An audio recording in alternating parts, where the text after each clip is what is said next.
Do you ever read an email, think I'll come back to this later, and then completely forget about it?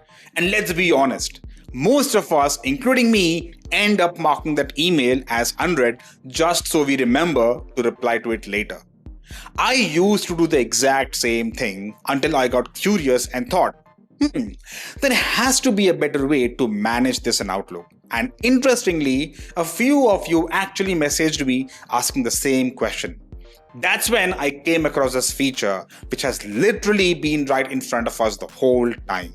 Now, I know some of you already use it, but trust me, most people still rely on marking emails as unread instead of using this properly. And that feature is flags in Microsoft Outlook. In this video, I'll show you what flags are, how they work, and how you can use them to stay on top of your emails without missing anything important. So, let's start with the basics. In Outlook, a flag is essentially a way to mark an email for follow-up. Instead of letting important emails get buried in your inbox, you can flag them and turn them into actionable items. Think of it like a built-in reminder system for your emails. Now, why is this even useful? Because most of us don't struggle with reading emails. We struggle with remembering to act on them. Flags help you bridge that gap. For example, if you receive an email that needs a reply later or requires some work before responding, you can simply flag it and come back to it at the right time. Flag also integrate with your task list in Outlook, which means your emails can effectively become part of your to-do list. Now, let's look at how to actually use these flags in Outlook. Alright, here I am in my Microsoft Outlook. Now, there are a couple of ways to apply a flag to a specific email. The first way is to hover your mouse on an email and click on this icon right here. Or you could even click on the same icon on the top menu bar. Alternatively, you could go on the three dots on your email and then click on flag right here. Let's say you have this email open in a window. To apply a flag, again, you can go to the top menu bar and click on the flag icon right here.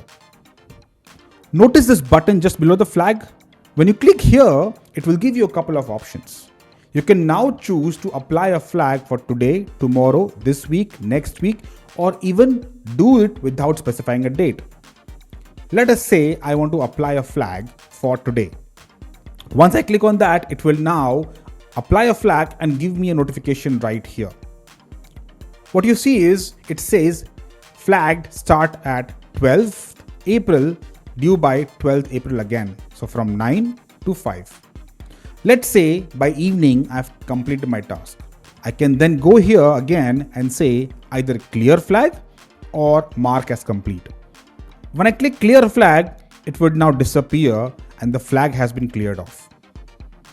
Alternatively, I can even choose Outlook to remind me. When I click on add a reminder, it would now ask me for a specific date range and a time range. Let us say I want Outlook to remind me tomorrow, and that time needs to be 9 in the morning. And let me go 9 in the morning. Okay. Yeah, here it is. And then it should be there till, let's say, 1 p.m. And I want Outlook to remind me on the 13th at maybe around 11.